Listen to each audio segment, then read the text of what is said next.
thì đó như bữa thằng đã tại lúm giang thằng đã tại sản biểu giang thì tiên ha sao tiểu bùn chứ sao bùn cha cho bùn chứ ha điều nói này xiêm nhẹ là chiếp chết lại bài farm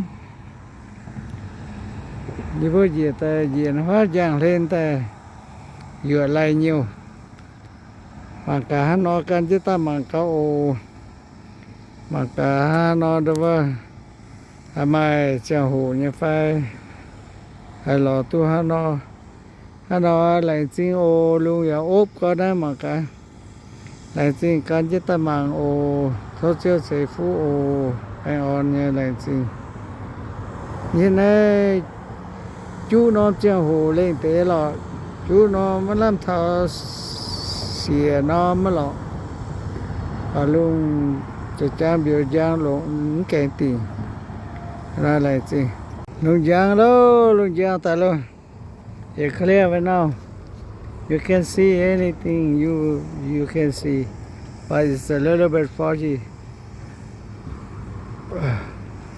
mà cáo mà chứ mà cá cho tỏi bạt tứ tao ta không lô hả tại bữa yếm cho đây bạt chứ mày béo piu khó á béo rô tại piu đó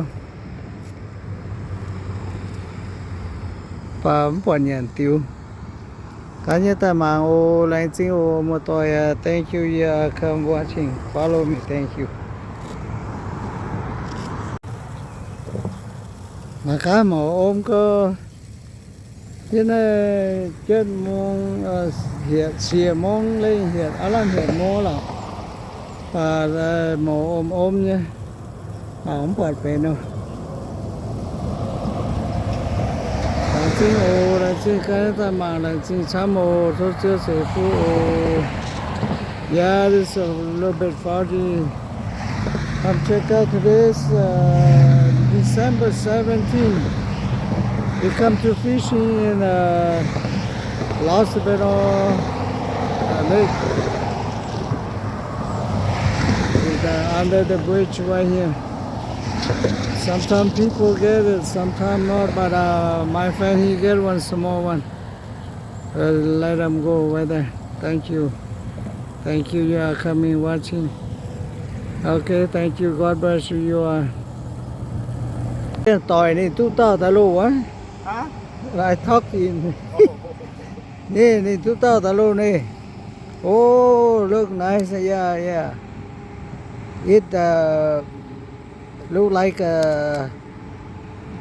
the blood worm, but it's what do you call that kind of worm? Yeah, nó đang dùng sắp. Dầu có lọ tú tạ lại gì thôi, tỏi tú tao khiến ta nó lại gì sao?